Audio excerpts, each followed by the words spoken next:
Greetings, YouTube. The other day, someone sent me a private message concerning fantasy economics in D&D.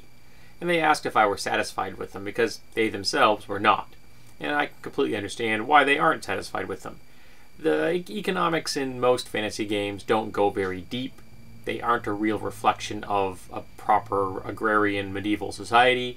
And, in general, they fall far short of the mark of compared to a number of the other aspects of most fantasy games.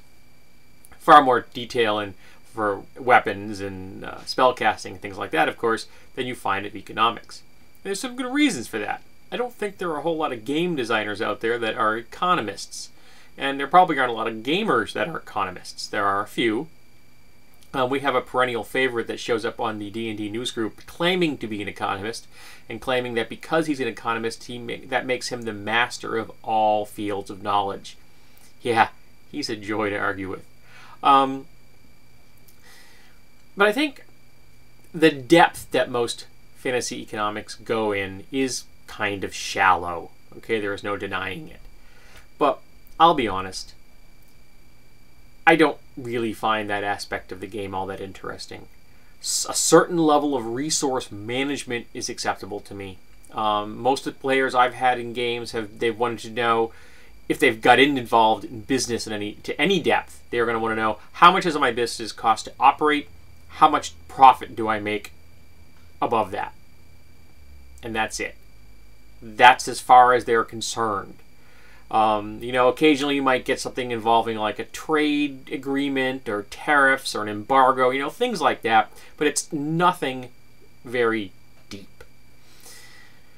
And I don't know of any fantasy game that has a lot of economic depth. But then again, I don't think I know of any role-playing game that has a lot of economic depth. Not even ones that are based in the real world or in science fiction. It just seems to me to be an entire aspect of most role-playing games that gets kind of pushed to the wayside. Most players aren't really into it to a great degree, and most GMs aren't either. Now, this particular person that's asking me about it obviously is someone that's interested in seeing the economic system be more sensible. And I think with good cause. If that's something that individual is really into, then it should be something they should pursue. And unfortunately, the game does not support them. But then again, I had a player that really got into brewing. And let's face it, 2nd edition D&D gave no support for brewing. So I had to develop information for him. I brought in some actual brewing laws from history. I added in some experts for him to go learn from.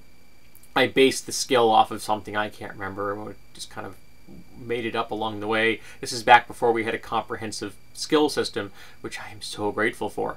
And I filled the details in until he had reached the point where he was happy.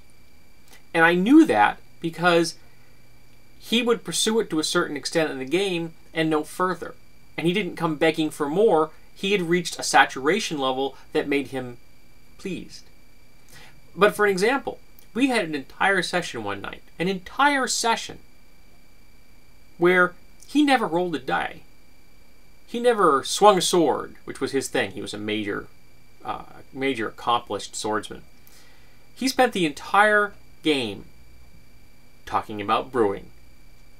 How he could come up with new formulas, how he could try to take aspects of real brewing and modify them for a fantasy setting.